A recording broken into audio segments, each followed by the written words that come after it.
सास का फालतू ज्ञान, एक हास्यपूर्ण कहानी। कहानी का सारांश। यह कहानी एक सास और बहू के बीच के रिश्ते पर आधारित है, जिसमें सास हमेशा अपनी बहू को फालतू ज्ञान देती रहती है और बहू उसे व्यंग्यात्मक और हास्यपूर्ण तरीके से चुनौती देती है। यह कहानी उनके रोजाना के संवादों और हास्यपूर्ण स्थितियों को दर्शाती है, जो अंततः उनके रिश्ते को और मजेदार और मजबूत बनाते हैं। अगर आप अपनी माँ से प्यार करते हो और उनको हमेशा खुश देखना चाहते हो तो चैनल को सब्सक्राइब करो, लाइक करो, हर हर महादेव कमेंट करो। बहुत ही जल्द आपको खुशखबरी मिलेगी। प्लीज वीडियो को लास्ट तक जरूर देखें। अब आगे सुने। पहला दृश्य। सूरज की हल्की किरणें घर की खिड़की से अंदर आ रही थीं। ममता भाभी, जो अपने घर में एक नई बहू के रूप में आई थी, चाय बना रही थी। तभी उनकी सास जी, शारदा देवी जी, जो घर की पूरी व्यवस्था संभालती थीं, रसोई में आकर खड़ी हो गईं। ममता, तुम चाय बना रही हो? ध्यान रखना, चाय में ज्यादा चीनी मत डालना। ज्यादा चीनी से सेहत खराब होती है। ममता ने मुस्कुराते हुए जवाब दिया, जी सासू माँ, पर मेरे लिए तो चाय में चीनी जरूरी है। अगर ज्यादा नहीं डालूंगी तो मैं क्या पीऊंगी? शारदा देवी जी ने अपनी आंखें तिरछी करके ममता को घूरा। तुम नहीं समझोगी, यह चाय वगैरह से ज्यादा महत्वपूर्ण है कि तुम अपने शरीर का ध्यान रखो। अब देखो, हमारे जमाने में हम लोग बिना चीनी के चाय पीते थे और कितनी तंदुरुस्त रहते थे। ममता ने चाय का कप उठाया और बड़े ही शांत स्वर में बोली, सासू माँ, आपकी बात सही है, लेकिन क्या कभी आपने सोचा है कि आजकल के जमाने में चाय बिना चीनी के नहीं पी जाती? और वैसे भी अगर हमारी सेहत का ख्याल रखना है तो क्या आपको भी कभी सोचना चाहिए कि हम दोनों के लिए एक्सरसाइज करना जरूरी है। शारदा देवी जी को जरा भी उम्मीद नहीं थी कि ममता ऐसी चुनौती देगी। उन्होंने ममता को गुस्से से घूरते हुए कहा, तुम क्या मेरी उम्र समझती हो? मैं तो तुम्हारे लिए ही सलाह दे रही हूं, ताकि तुम्हारा शरीर ठीक रहे। ममता ने मुस्कुराते हुए कहा, सासू माँ, मैं समझती हूँ, लेकिन इस उम्र में भी आप जितनी फिट और तंदुरुस्त हैं, मैं क्या कह सकती हूँ। अगर आपका ये फालतू ज्ञान ना होता तो शायद हम लोग भी बुढ़े हो जाते।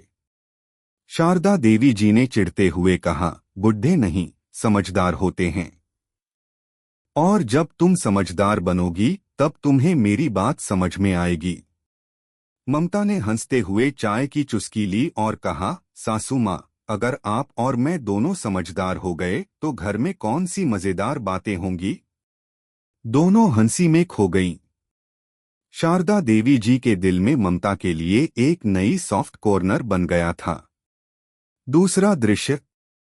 कुछ दिन बाद ममता ने घर की सफाई करते हुए देखा कि शारदा देवी जी पुरानी किताबों के बीच बैठी थीं।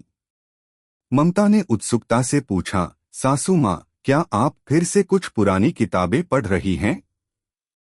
शारदा देवी जी ने किताब का पन्ना पलटते हुए कहा, हाँ, ये किताबें जीवन के महत्वपूर्ण सबक सिखाती हैं।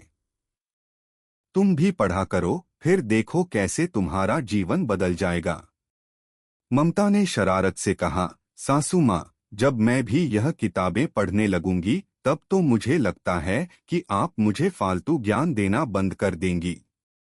शारदा देवी जी ने ममता को घूरते हुए कहा, तुम क्या समझती हो, किताबें ज्ञान देने के लिए नहीं, जीवन को समझने के लिए होती हैं।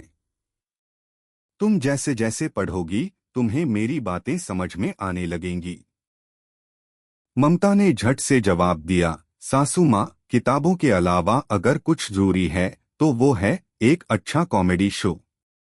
वैसे क्या आप मुझे किसी ऐसे शो का नाम बता सकती हैं जो ज्ञान से भरा हो और मजेदार भी हो? शारदा देवी जी ने अपनी आंखें घुमाकर कहा, तुम जैसी मजाक करने वाली बहू को तो कोई ज्ञान दे ही नहीं सकता। ममता ने हंसी में कहा, ठीक है सासू माँ, लेकिन अगर आप मुझे गंभीरता से ज्ञान देना चाहती हैं तो मुझे समझाइए कि ज्ञान के साथ थोड़ा हंसी भी जरूरी है। वरना तो लोग समझेंगे कि आप मुझे टेंशन दे रही हैं। शारदा देवी जी मुस्कराईं और कहा, तुम्हें तो हर बात में मजाक ही चाहिए। लेकिन देखो, हम जितना समझदार बनेंगे उतना ही जिंदगी आसान लगेगी। तीसरा दृश्य। एक दिन घर में किसी काम की वजह से दोनों मां बेटी, सास और बहू को बाजार जाने का समय मिल गया। शारदा देवी जी ने ममता से कहा, आज तुम मेरे साथ चलोगी, मुझे देखना है कि बाजार में किसे क्या चाहिए। ममता ने मुस्कुराते हुए कहा, सासू माँ, आप तो जैसे पुरानी किताबें पलट रही हों, वैसे ही पूरे मोहल्ले में दुकानों का मुआयना करने लगती हैं। शारदा देवी जी ने गर्व से कहा, हमारे जमाने में कोई भी दुकान बिना सोच समझ के सामान नहीं लिया जाता था। अब तुम लोग तो बस खरीदते ही जाते हो। तुम्हें यह ज्ञान नहीं होगा, तुम्हें समझाना पड़ेगा। ममता ने चुटकी लेते हुए कहा, सासू माँ, अगर आप मुझे जरा सा भी गाइड करें तो मैं वादा करती हूँ कि आपके ज्ञान के बिना भी मैं बेस्ट शॉपिंग कर सकती हूँ। शारदा देवी जी हंसी रोकते हुए बोली, ठीक है, तुम अपनी शॉपिंग करो, लेकिन तुम जान लो कि अच्छे शॉपिंग के लिए थोड़ी समझदारी चाहिए। अंतिम दृश्य। बाजार से लौटते वक्त दोनों मां बेटी एक साथ हंसी में डूबे हुए घर लौटीं। शारदा देवी जी की कुछ बातें ममता को गहरी समझ में आई थीं और ममता ने अपनी चुलबुली बातें सासू माँ को दी। दोनों का रिश्ता एक मजेदार, प्यारा और समझदारी से भरा हो चुका था। ममता ने सासू माँ के पास जाकर कहा, सासू माँ, आपका फालतू ज्ञान अब मुझे बहुत प्यारा लगने लगा है। शायद आप सही थीं कि जीवन के छोटे छोटे ज्ञान से ही हम खुश रहते हैं। शारदा देवी जी ने मुस्कुराते हुए कहा, तुमने यह बात समझी तो अब मैं तुमसे और कुछ नहीं कहूंगी।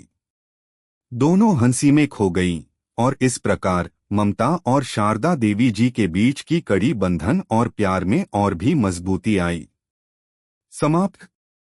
यह कहानी एक हल्के फुल्के हास्य और सास बहू के रिश्ते की जटिलताओं को सुलझाती है, जिसमें दोनों अपने अपने अनुभवों से एक दूसरे को समझते हैं।